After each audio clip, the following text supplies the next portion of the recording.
Souls Unitarian Universalist Church, building community, inspiring growth, creating change.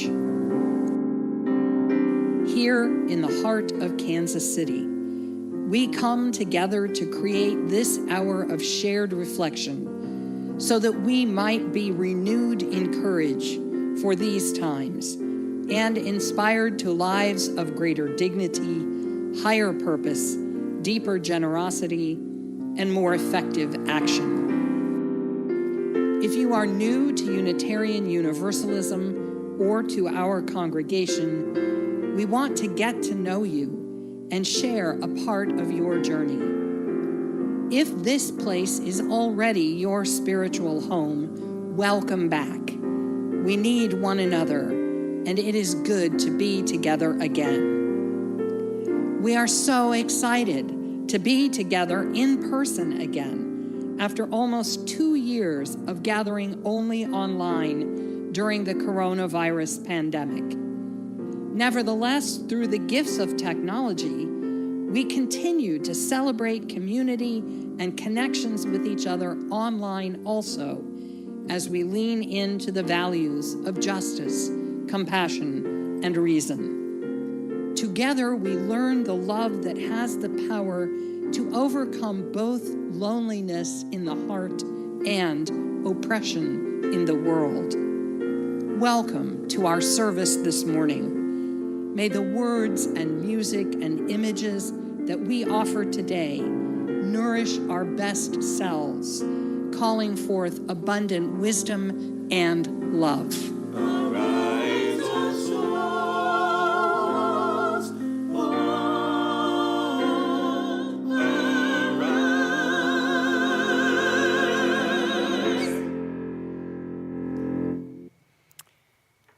Good morning and welcome to All Souls, whether in person or online. Let's greet our friends on Zoom with a wave, shall we? Hi.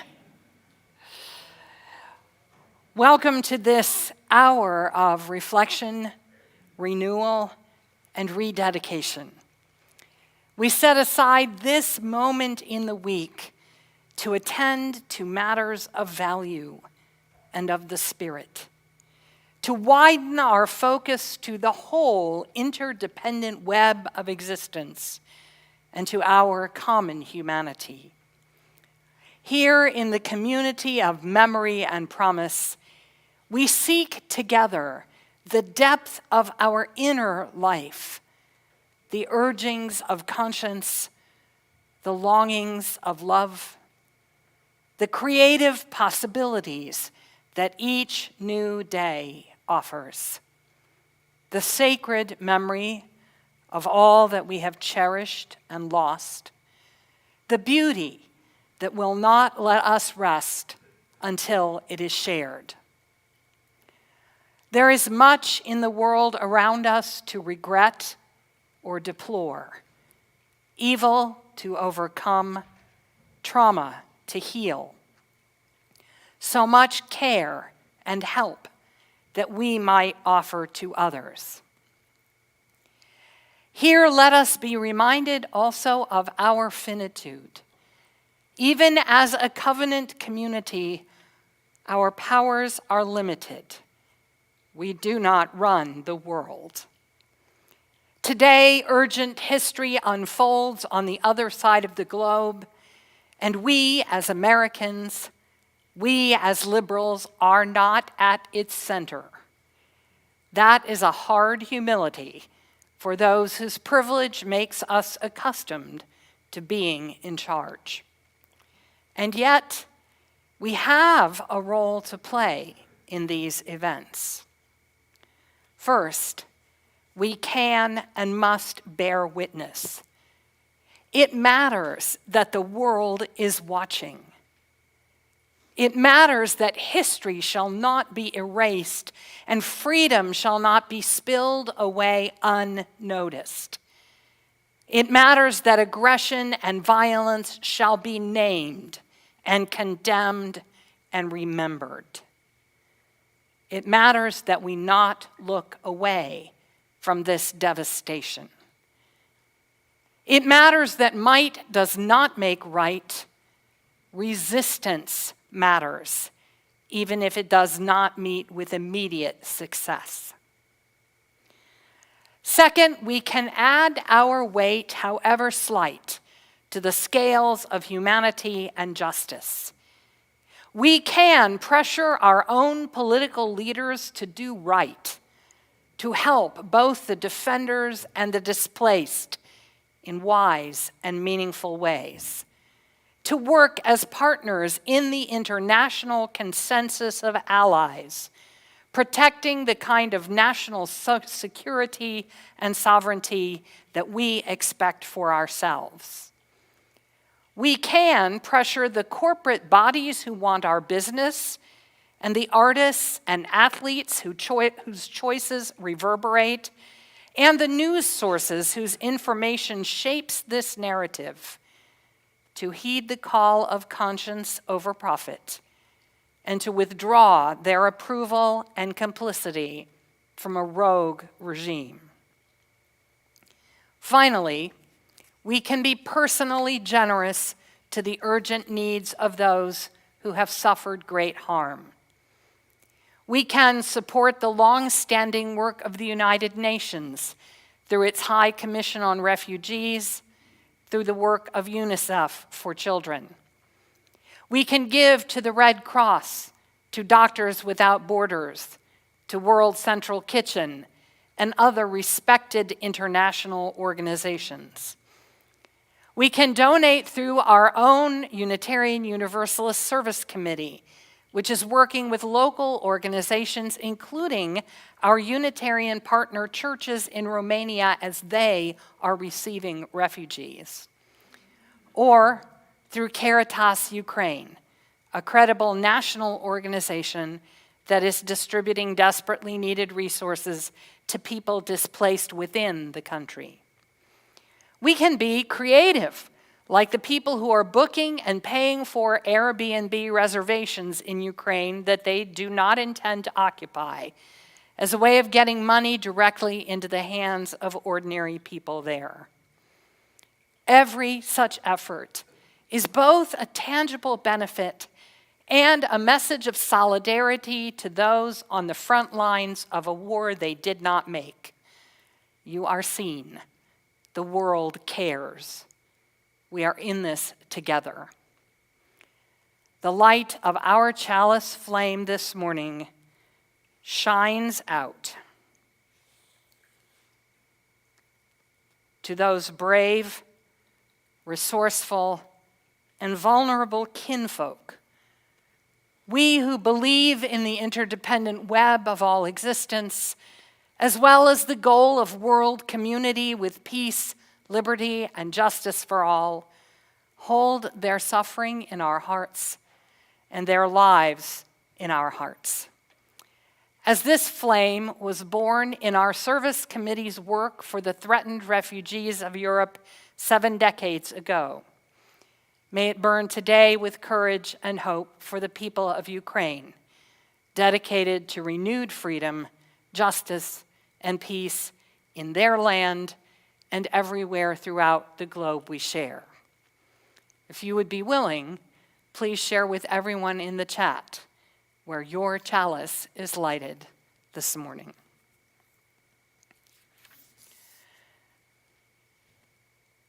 And now let us join together in speaking once more the words of covenant promise that we make to this community.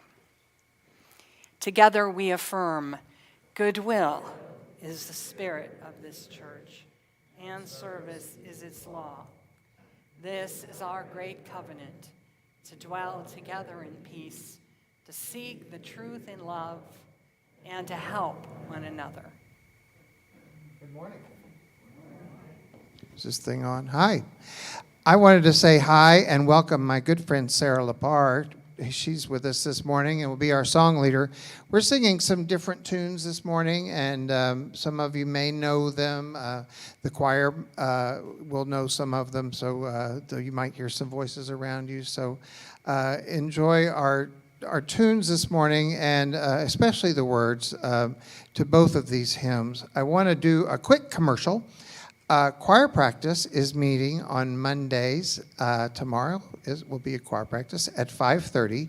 And we're in this room, and we're being safe and social distancing out in the congregation, and we're working on things that we might do later this spring when numbers continue to decrease with the COVID.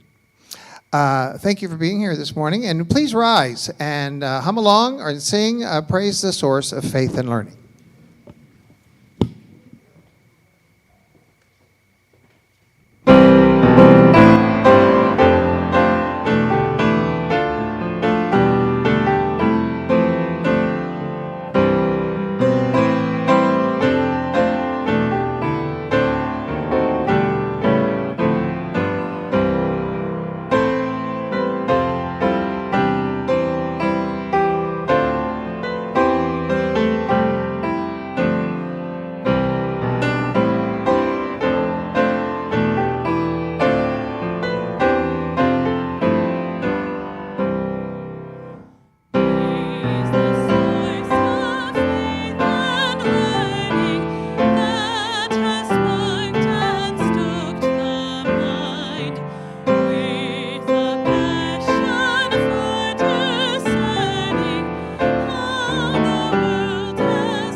If you've been joining us for the last few weeks, you know that we've started a new little thing to do together, which is a sign-along, like a sing-along, but with sign language. We're going to go over the signs very quickly for Spirit of Life, and then we're going to do it all together to song. First sign, Spirit. Non-dominant hand, dominant hand, Spirit. Life. This is your hand shape. Life. Come.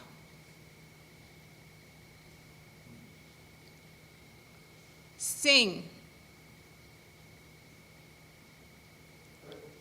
Heart. Love. Wind.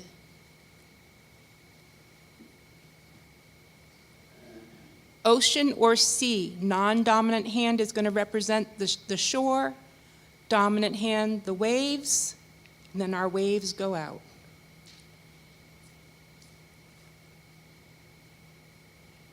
Hands. Give. Start close to your body and give out. Give. Justice. This is the hand shape. It's a difficult one for a lot of people. Turn it on its side and weigh the scales back and forth. Justice. Roots. This is the hand shape. Dominant hand does the motion. Love. Again. Wings.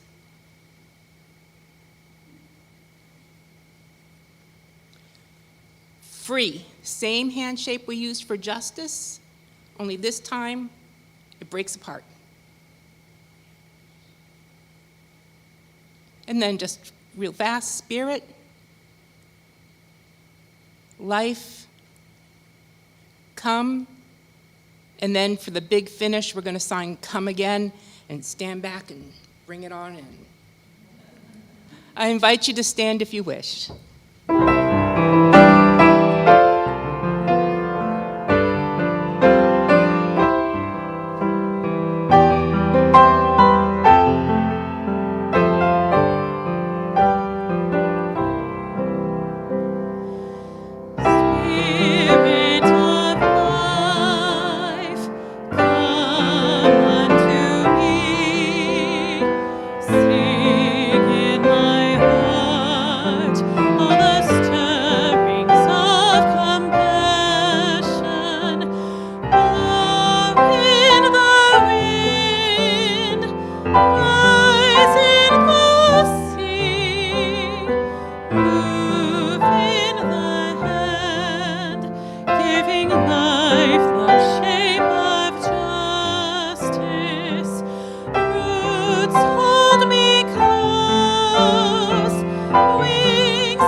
Many of our parents and children were here last week to celebrate Reverend Judith Cady as she entered her well-earned retirement. It was a wonderful event.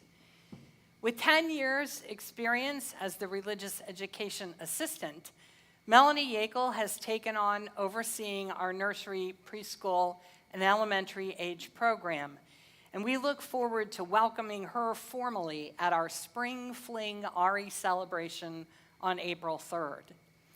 This morning, our own Carissa Stevens is filling in for Melanie, who's away on a long planned trip, while Tori Johnson is with our littlest community members in the nursery.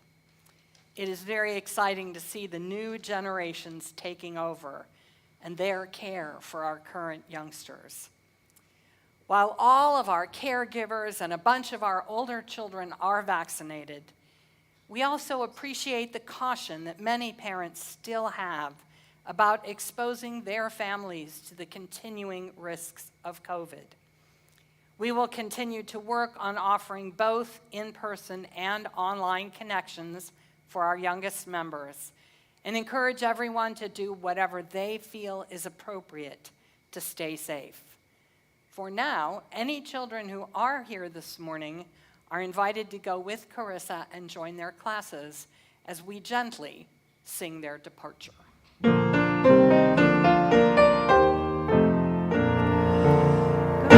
now in peace, may love guide all your ways.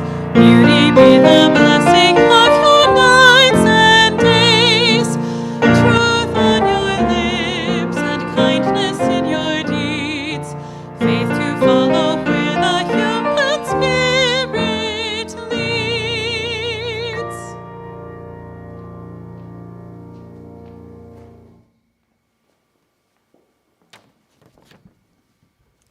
Good morning.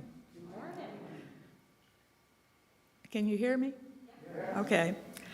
I'm here today to share some of my experiences with pledge campaigns. First, thank all of you for the investment you have continued to make in All Souls through your pledges over the past 3 years. As our church has faced the COVID pandemic, the board has felt supported by your commitment to filling your pledges. By the way, my name is Roma Thompson, and I'm a member of the Board of Trustees. I choose All Souls as my spiritual and community home because of the openness to all and the social justice emphasis. Over the years, I have taken this community for granted in many ways, without really understanding the financial underpinnings that make it all possible. Experiences with the board bring new perspective, to say the least. Today, I recognize that our pledges are the base support that allows the Finance Committee and the board to project a budget each year. Like many of you, I live on a fixed income. I was a little anxious about retirement. There were a lot of unknowns, like how much money was it really going to take and for how many years? So I decided that if I lived on a fixed income, my pledge to All Souls would be fixed.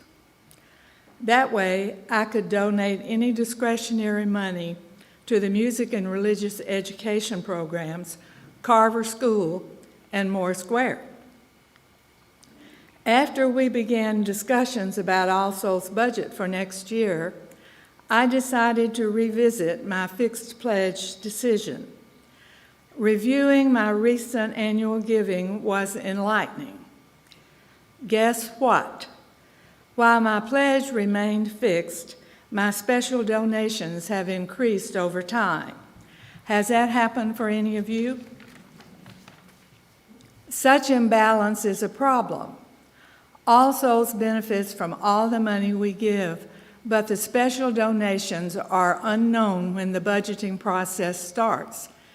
Our pledges are the way we share ownership in the church. I'm increasing my pledge this year. I'm making a more enduring investment in the music program that nourishes my soul, the stimulation of Kendall's sermons and community interactions, and the youth program that gives me hope for the future. With thoughtful consideration, I still can contribute to special funds and offerings.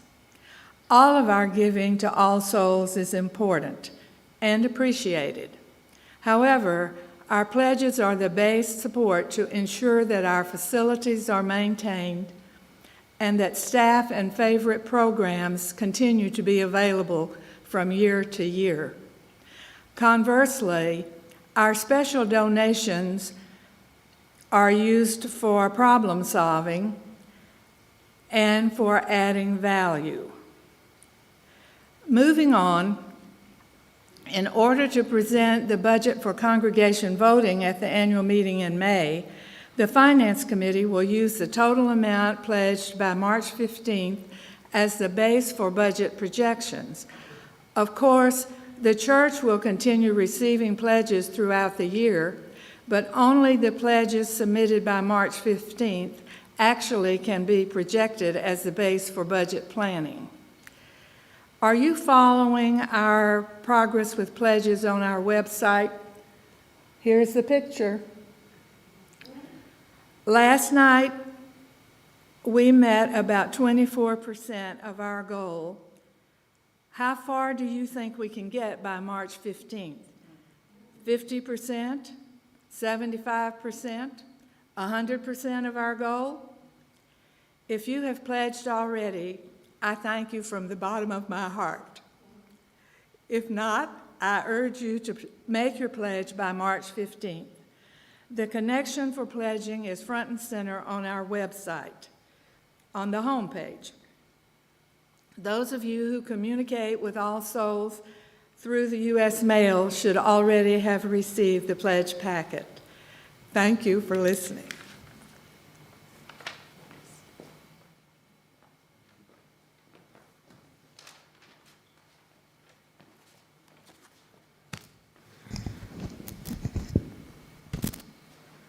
Hello. Hey, y'all. I'm Richard Thompson, and I'm a member of the All Souls Unitarian Universalist Board of Trustees. I'd like to do the invitation to the offering today by explaining why this church is so important to me. When I was younger, I didn't grow up with any religion.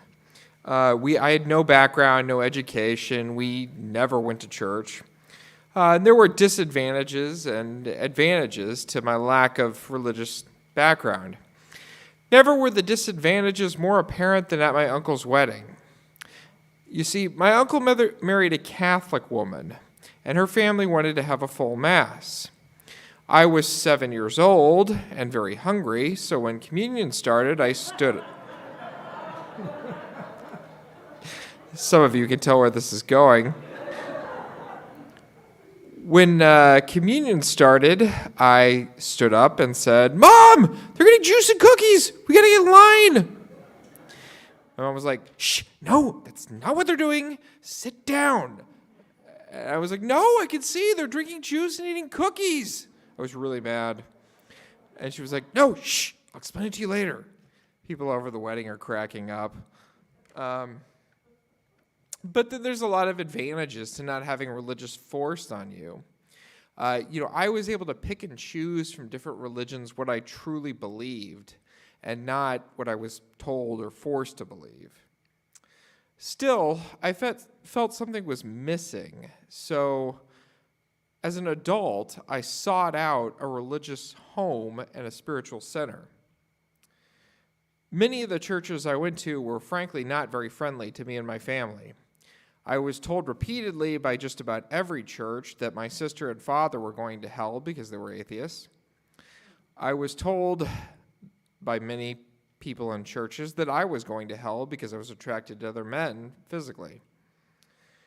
And then I found All Souls, where people are embraced with open arms, regardless of who they love or what they believe.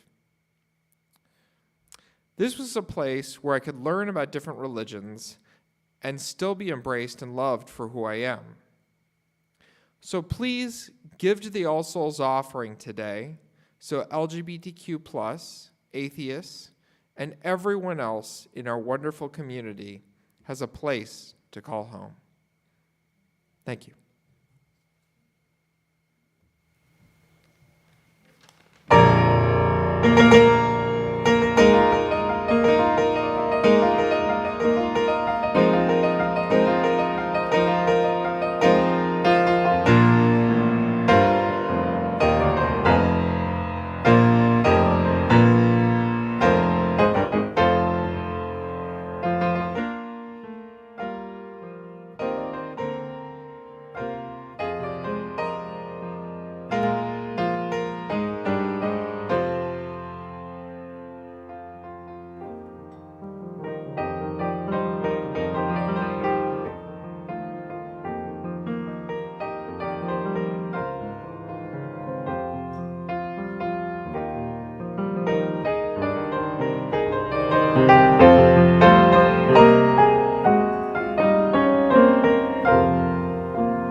you join me now in our words of dedication for our offering?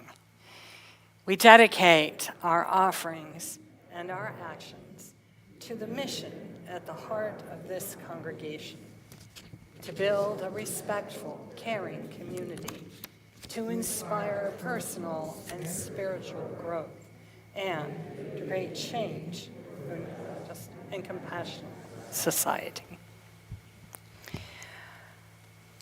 I assume that most of us have seen the meme or heard the story of the 13 Ukrainian soldiers on Zminy Island in the Black Sea who were approached last week by a Russian warship demanding that they lay down their arms and surrender, one of whom responded by saying, "Russian warship, go F yourself." The ship then opened fire, and the 13 defenders were first presumed to have all died. Recent reports indicate that they actually survived and, after exhausting their supply of ammunition, were taken prisoner. You may also have seen several video clips of Ukrainian grandmothers scolding Russian soldiers with blunt and colorful profanity. Something about the outrageousness of this invasion and the valiant Ukrainian defense of their land has made such heightened language acceptable in polite usage at this moment. It feels appropriate to the situation. Profanity is one element of a larger category of verbal performance known as cursing. The curse is an ancient inverse of the prayer, perhaps even older than prayer itself. Cursing, like prayer, invokes the power of holy truth to express our shared rejection of all that diminishes and harms the interconnected web in which we are bound together. It too is a sacred act, and sometimes the only appropriately powerful response to the realities that confront us in this world. A curse is most effective when it is specific about the behavior in question rather than generalized. A prophetic curse is well formed when it calls for the natural and logical consequences of their own actions to fall upon those who are being cursed, and turns the destruction they are wreaking back upon themselves. Thus does the word prophetic acquire its double connotation, meaning both predictive of the future and pertaining to sacred justice. Skeptics and humanists may sometimes dismiss curses, as we may also do with prayers. But I assure you, a serious curse is not something to make light of. It both expresses the moral truth of our experience and shapes the world we are creating by our thoughts and actions. This morning, I bring a prophetic curse upon the creators and promulgators of war, and I offer you the opportunity to join me if you wish. You may find this act more powerful than you might have first thought. So be clear that it is up to your own conscience whether you feel you should participate or simply bear witness. Each phrase will appear on the screen with time for you to read it ahead and decide. If you choose to join, please read with me the part in plain type after I have said the part in italics. In these days of unprovoked and deadly armed aggression, I invite you to join me now responsively in pronouncing a curse against all the makers of war.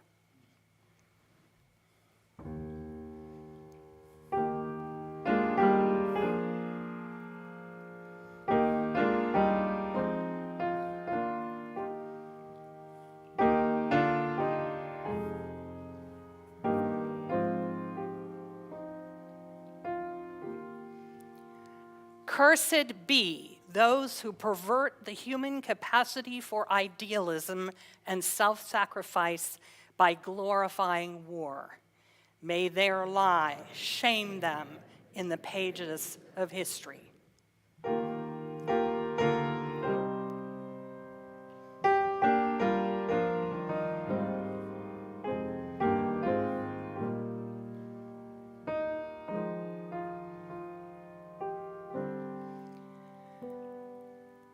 Cursed be those who let the love of power turn them into tyrants.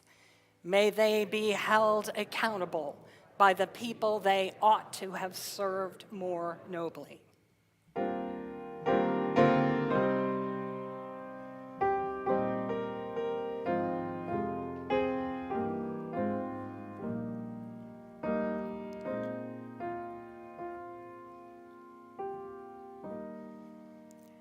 Cursed be those who distort harmless substances and natural laws into weapons of mass destruction.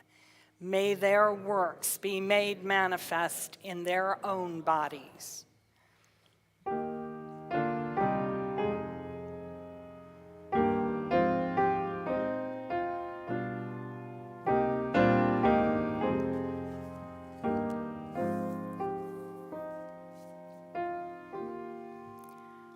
Cursed be those who twist the words of the holy prophets to incite the murder of God's children.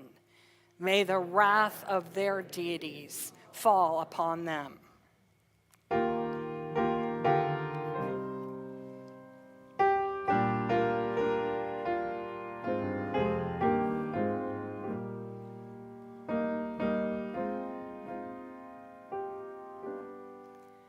Cursed be those who take joy in killing and celebrate destruction. May their sanity return and leave them appalled forever at what they have done.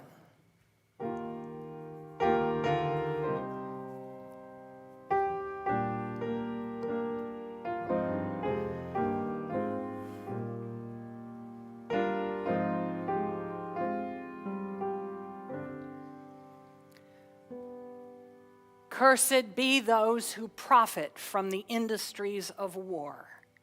May they find their gains hollow and tainted with innocent blood that will not wash away.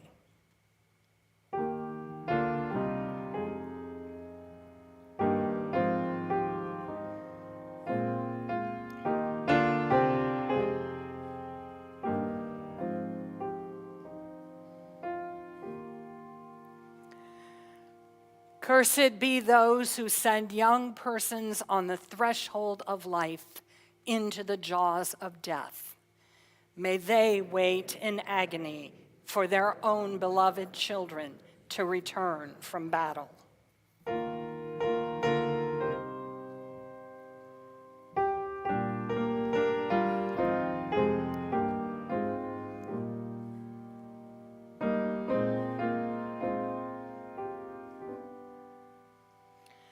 Cursed be those who strategically rob earth, air, and water of the power to sustain life. May they seek nourishment in the deserts of their own making.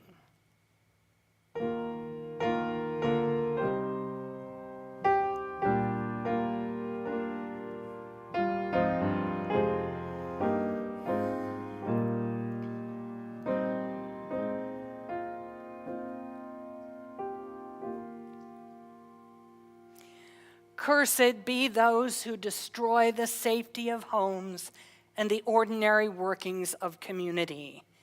May the trappings of power forsake them and leave them dependent upon the kindness of strangers.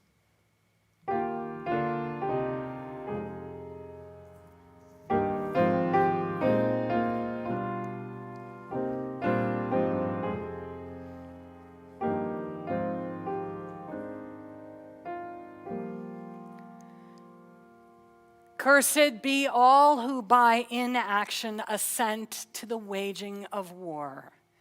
May there be no security, comfort, or ease, until justice and peace shall prevail throughout the world.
Good morning.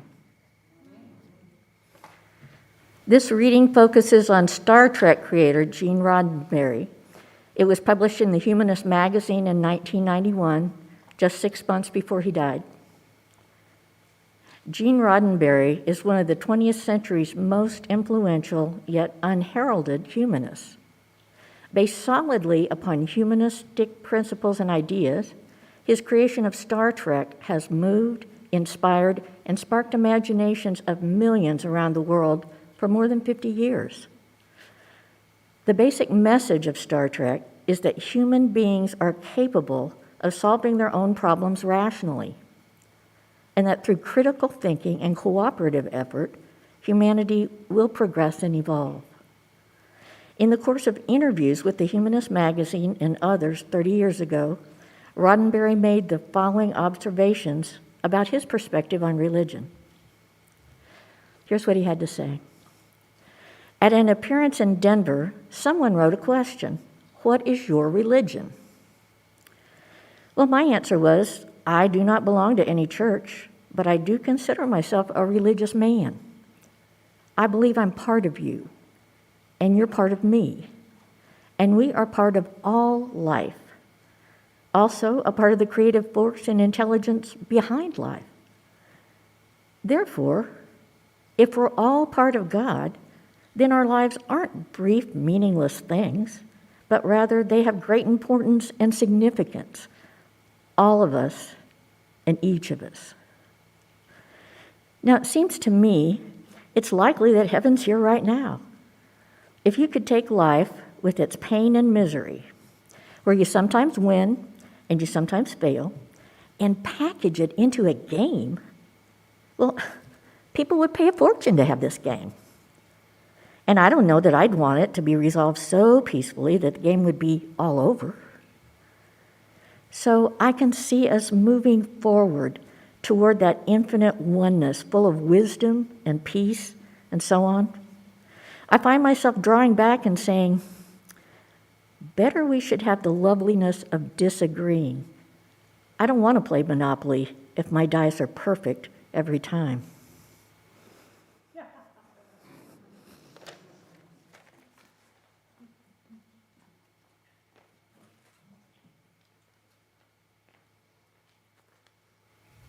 This is from Biblical Imagery in Star Trek by Larry Kreitzer.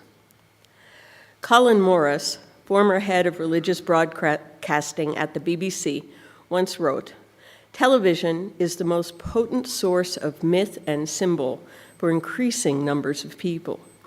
It weaves a web of accessible imagery which those outside the charmed circle of formal religion can draw upon to feed the spirit of life. It is clear that Star Trek has a key role in myth-making for millions of people the world over, helping to weave that web of accessible imagery of which Morris speaks. The genius of Star Trek is that it has managed to tap into certain ideas and concepts readily understood in Western cultures. Myth and mythical are loaded words, particularly in the theological world of Christianity, at least as it's popularly conceived. But they are deliberately chosen for this context and for good reason.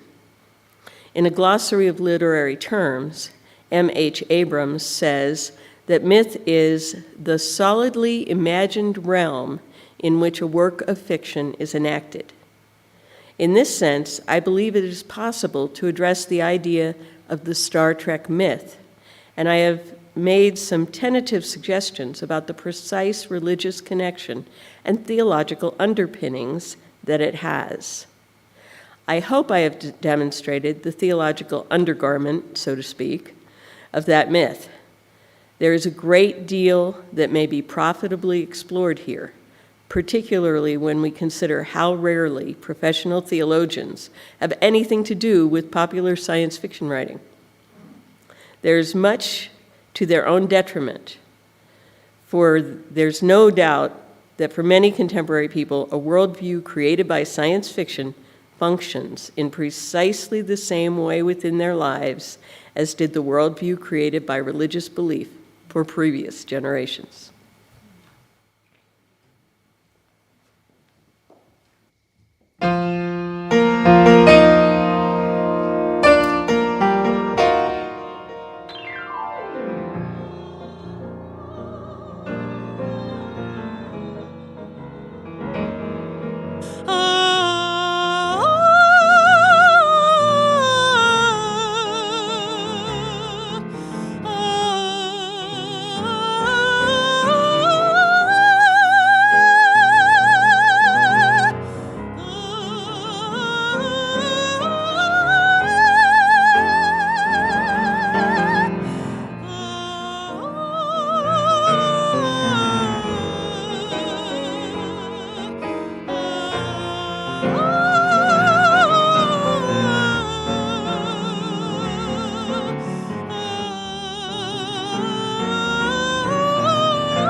Yes. I should begin by acknowledging that I am not myself a hardcore Trekkie, nor even a science fiction devotee of any serious stature. I have seen all the Star Wars films, but I was not standing in line at midnight for tickets when The Phantom Menace came out. I have watched episodes of all the various Star Trek series, but I have not seen every show, even of the original program. And while I have learned a thing or two about leadership from Jean-Luc Picard, I confess that I have a certain natural affinity for Catherine Janeway. I respond with skepticism to claims of actual psychic powers or alien encounters in the real world. Nevertheless, the literature of science fiction and space fantasy has not only entertained me from a very young age, it has also informed my personal spiritual development and my constructive theology. And it is in this capacity that I offer it for our collective reflection this morning.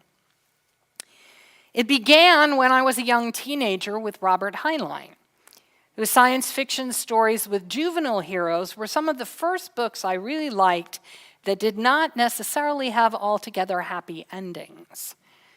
These led me to his writings for adults, including that classic text of hippie 60s, Stranger in a Strange Land, and the conscious computers of The Moon is a Harsh Mistress.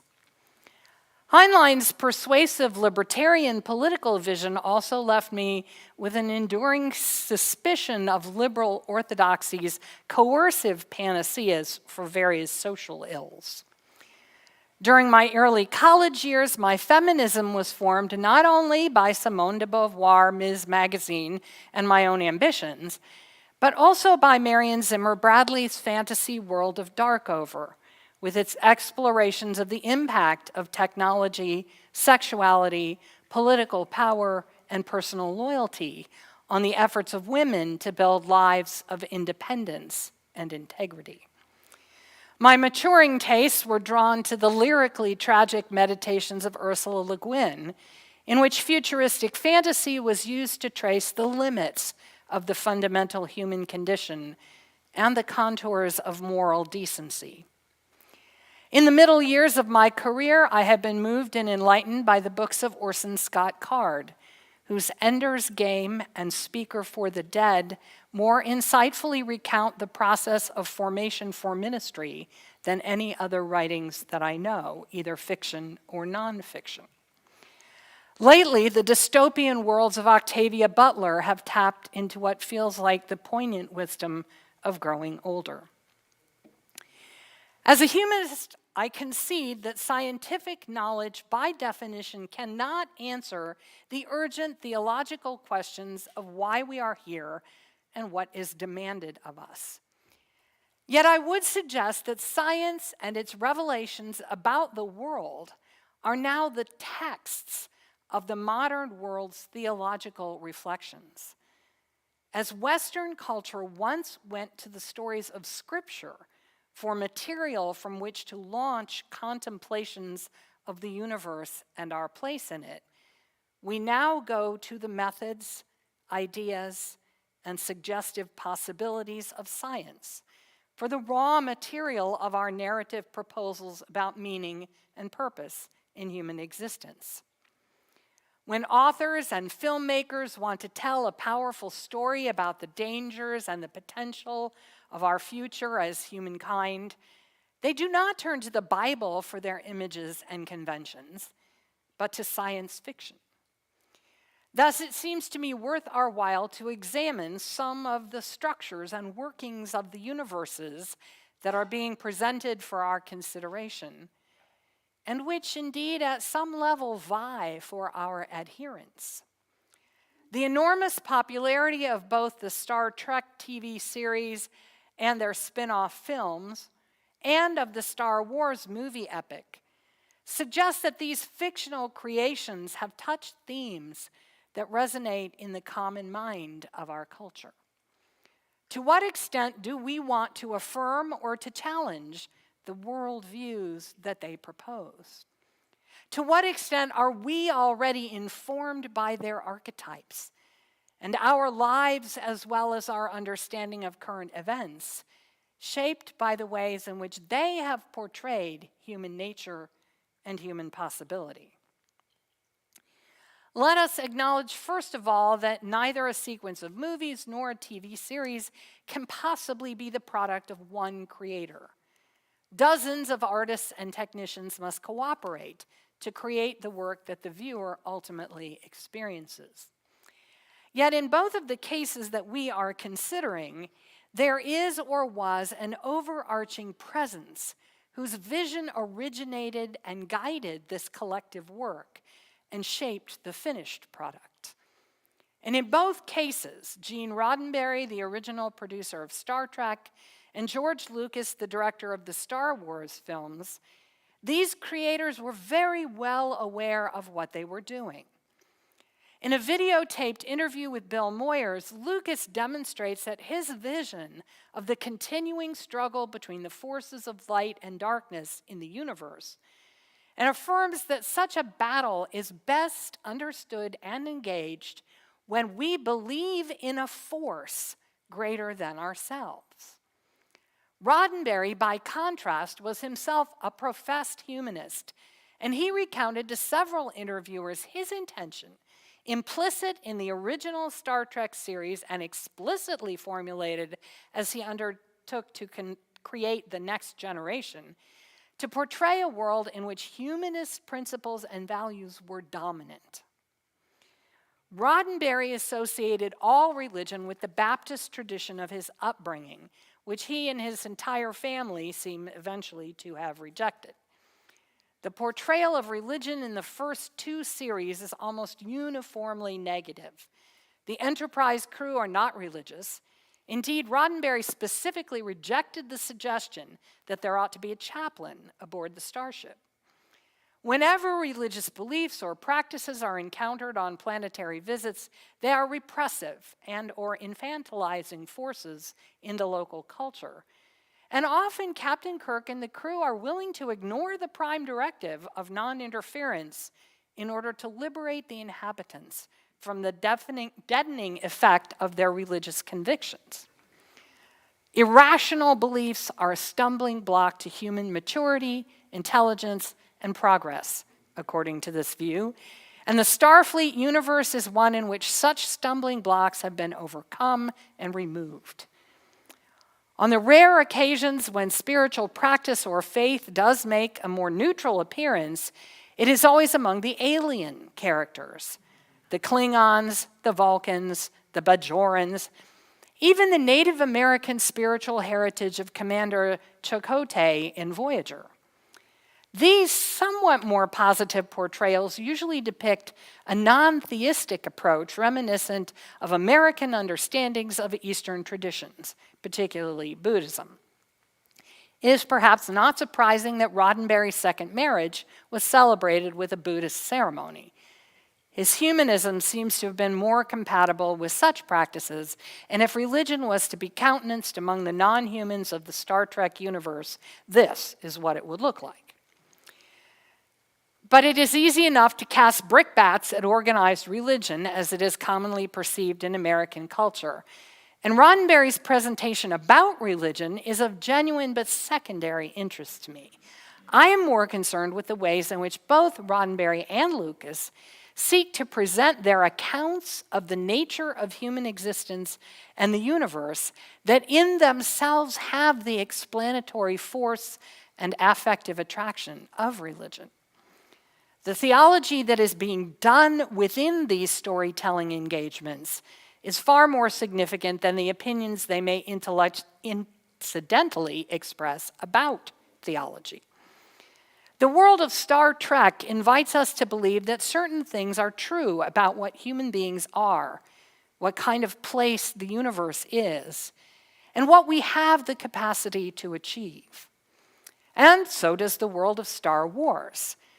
It is revealing to place these two universes next to one another, for it seems to me that they use some of the same symbolic vocabularies in order to make competing theological claims. The Star Wars epic has been criticized for its dualistic black and white division of the world into those who defend goodness and those who, like the villain Darth Vader, have been seduced by the dark side of the Force. In an online magazine analysis of the saga, David Brin observes the following propositions that characterize the Star Wars universe and which he finds troubling. Elites have an inherent right to arbitrary rule. Common citizens don't need to be consulted. They may only choose which elites to follow. True leaders are born. It's genetic. The right to rule is inherited. Good elites should act on their subjective whims without evidence, argument, or accountability. Justified human emotions can turn a good person evil. Any amount of sin can be forgiven if you are important enough. These claims may be contrasted with the operation of the Starfleet Command in Star Trek, where leadership, with its sometimes troubling authority and responsibilities, is assumed to be earned through education and demonstrated merit in a rational and orderly promotion of those best qualified to be in charge. Yet the arbitrary and individualistic elitism of Lucas's Star Wars universe is consistent with, and indeed necessitated by, its premise of special quasi-magical powers in those individuals who are particularly endowed with the Force. Theologically, this story sequence functions as a prophetic fable concerning the radical increase of human power resulting from the explosive expansion of our technological capabilities. Critic Sally Moore writes, Star Wars is a very long, complex metaphor aimed directly at each and every one of us, especially as we move into the 21st century with our culture's astonishing, real, and potential growth in scientific knowledge and technological power. We may not have the Force, but we could still become as powerful as Jedi Masters with the energy and resources of the solar system and nanotechnology at our command. By watching and participating vicariously, every viewer becomes a Luke, a Leia, an Obi-Wan, and even an Anakin, including his Darth Vader aspect, in imagination, in order to grapple with the big questions of power and responsibility, and to learn really important lessons of decision-making, self-control, and love, lessons that go far beyond the ones delineated by David Brin. Star Wars is thus a cautionary tale about the seductiveness of power and the danger of even legitimate human emotions when their destructive impulses are magnified by the forces of atomic energy and cyber information. In this universe, innocence and good intentions are insufficient guardians against the consequences of our choices. Each of us is called, as Luke Skywalker, in becoming a Jedi, to become, through discipline and self-mastery, skillful in control of the powers we wield, whether we want to take responsibility for them or not. We are called to a heroic individual intelligence and courage in a struggle against what is, on the one hand, only our own uncontrolled nature run amok, and yet is, on the other hand, a faceless and mechanical enemy, inaccessible to negotiation or moral appeal, and bent on total destruction. Our fundamental challenge as human beings is to discover who we truly are, to understand and grasp our own powers so that we may responsibly control them. If we fail in this challenge, we become Darth Vaders, deformed, demonic, a disappointment to our teachers, and the object of our children's rejection and vengeance, dependent upon machines for our very breath, unloving and unloved. To remain human, then, to stay in community and to preserve the community to which we belong, we must recognize, grow into, and become skillful with our power. The ambiguous energy of the Force, symbolically all that technical advances will make possible for us, must become subject to conscious, intentional, reflective human control, or else it will destroy us. This warning is not without its merits and its truth, but it also offers a less than sanguine interpretation of human nature and the demands of human progress.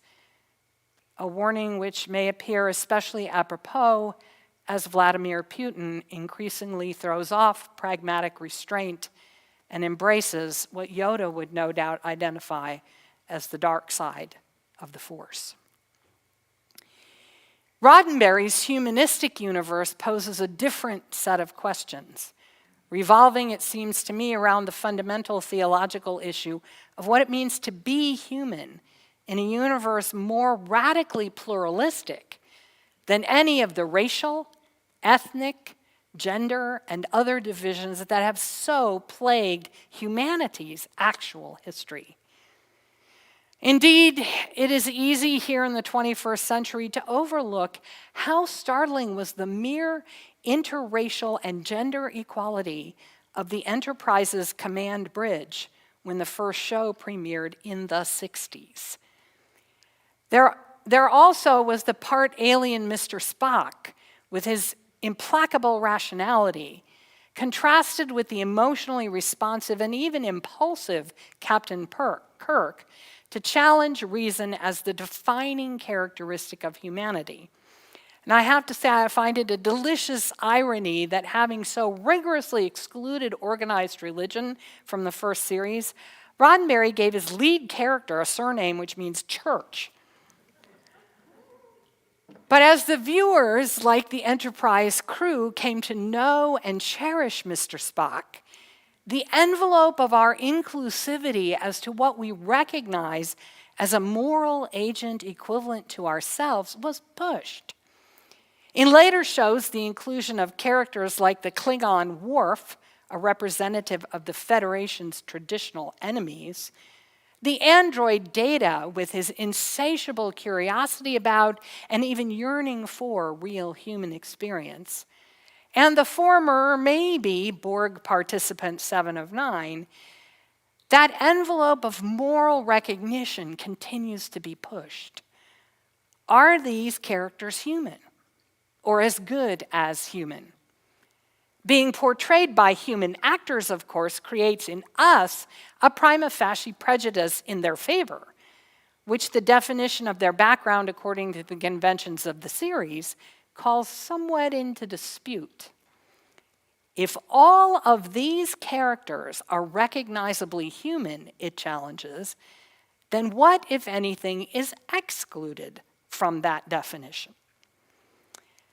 And then is the thoroughgoing pluralism embodied in the ethic of the infinite diversity in infinite combination and defended by the prime directive of no interference in the development of alien societies a genuine possibility in the real world?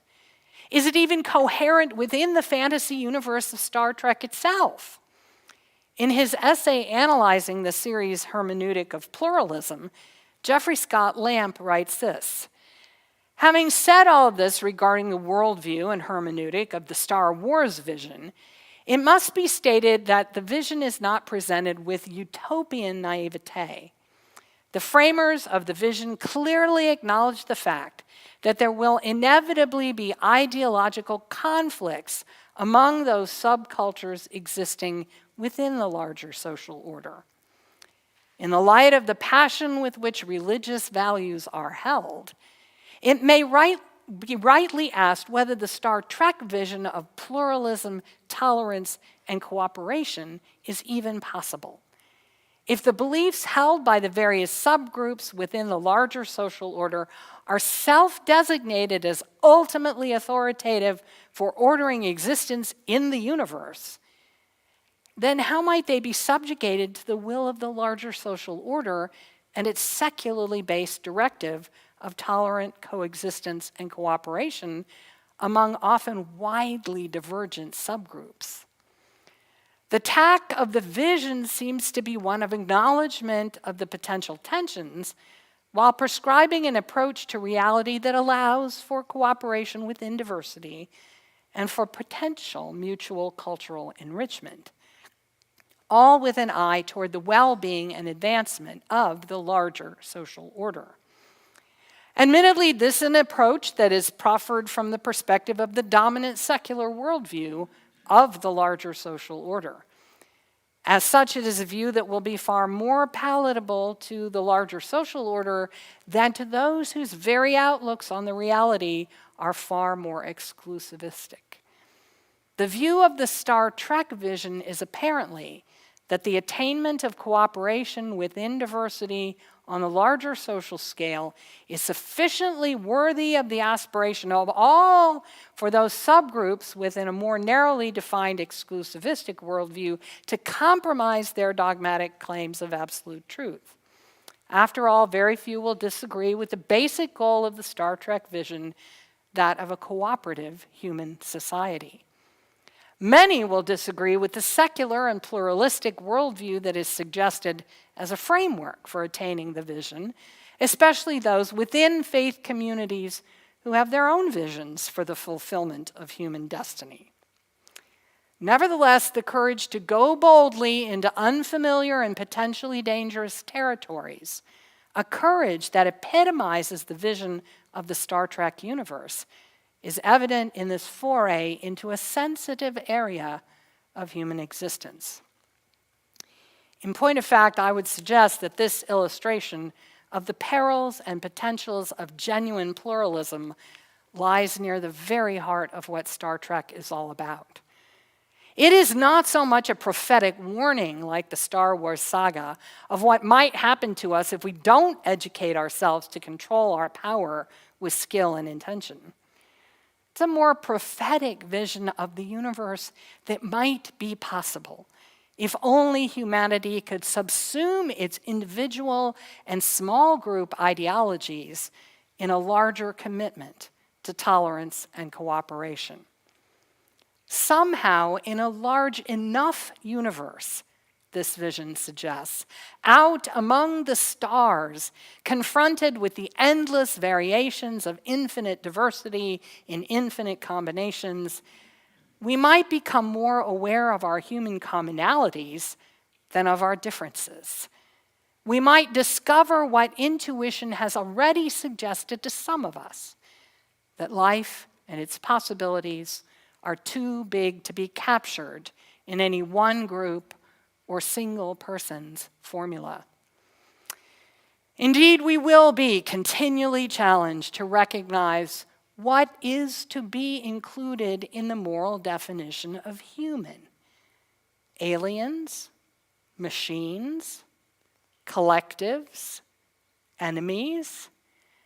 The only way to answer those questions will be on a case-by-case basis, through an encounter which brings our own humanity up against the being of the other and constantly challenges our preconceptions and our capacity for real pluralism. And I would submit that such commitments and practices are themselves a theological proposition, one that will be familiar to those of us who share the humanistic perspective that informed Gene Roddenberry's creative vision of the Star Trek universe.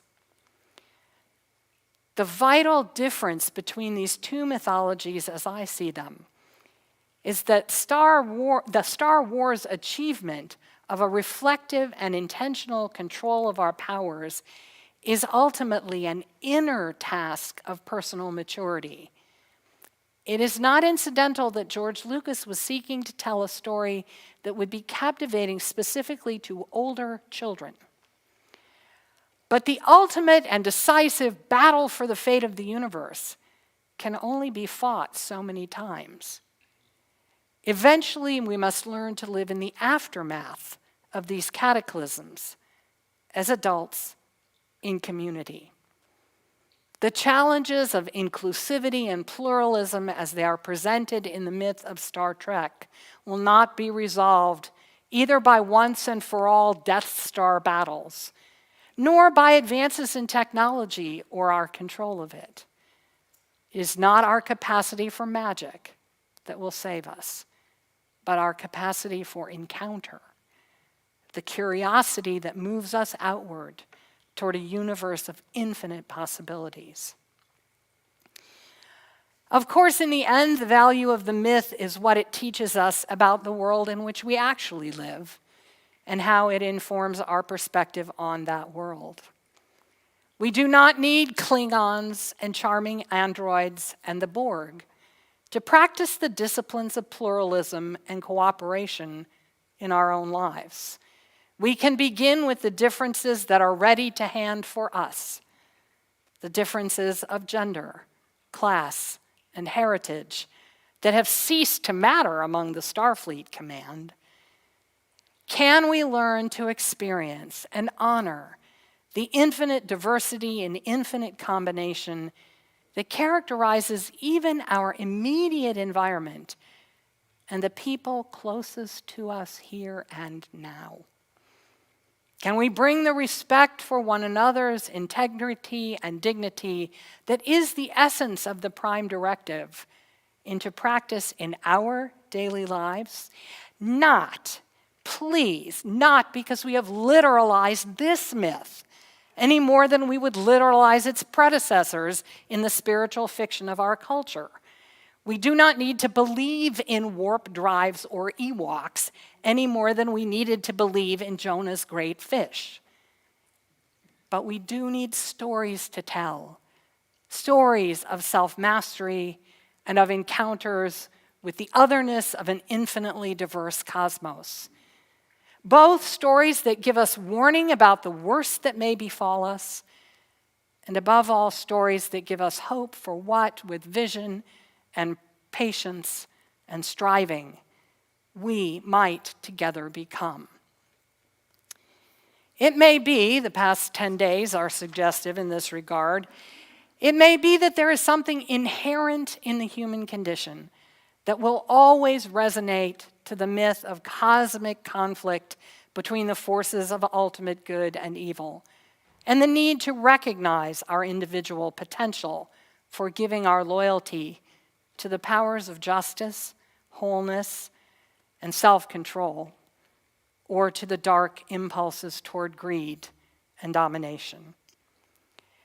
It may be that we can never truly set forth upon our journey of interstellar discovery until we have resolved that first primal conflict between unrestrained self-will and interdependent mutuality.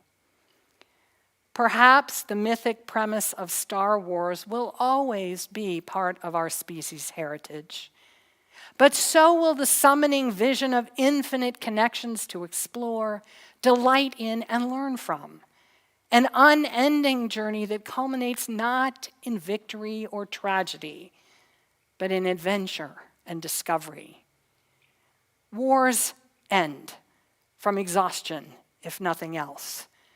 The trek continues as long as curiosity and courage remain part of our collective nature. Once upon a time, the human imagination looked out into the stars and gave names and personalities to the intangible creative energies at work in life. And the storytellers wove tales that offered meaning and structure, as well as wonder and joy to their people. We are not so different after all. We see the stars more knowingly, perhaps. The storytellers of our day use a flickering screen rather than flickering firelight. But still the stories feed our spirits and shape our knowing, making us larger or smaller of soul, depending as they counsel us to live by our fears or by our hopes. May we give our assent and loyalty to those stories which call us to self-knowledge and wisdom, to gratitude, and to an ever-expanding humanity. Let's sing together.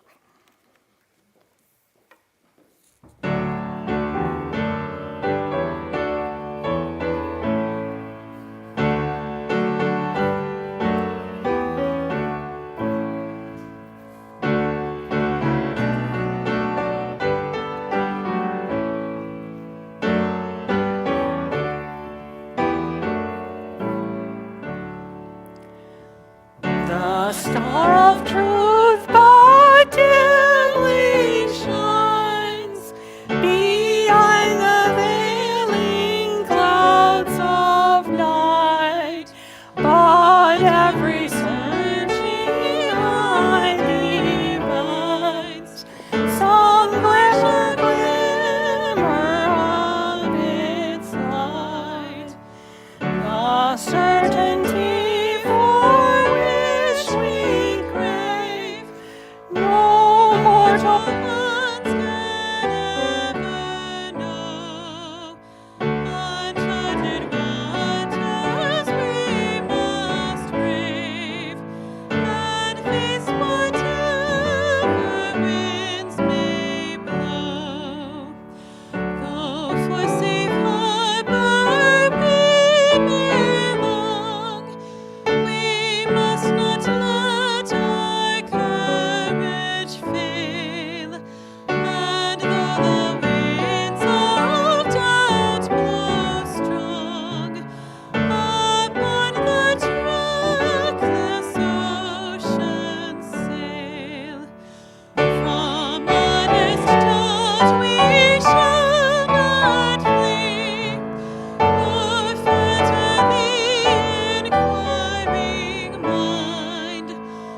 release this flame, sending the light of truth, the warmth of community, and the fire of commitment out into the world. And these we also carry in our minds and hearts until we are together again. May the stars whose substance we share continue to draw us beyond the familiar and out into the greater universe of the unknown. May the myths that inform our culture also enlarge your soul, giving you courage, hope, and wisdom for the journey. May you live long and prosper, and may the force indeed be with you.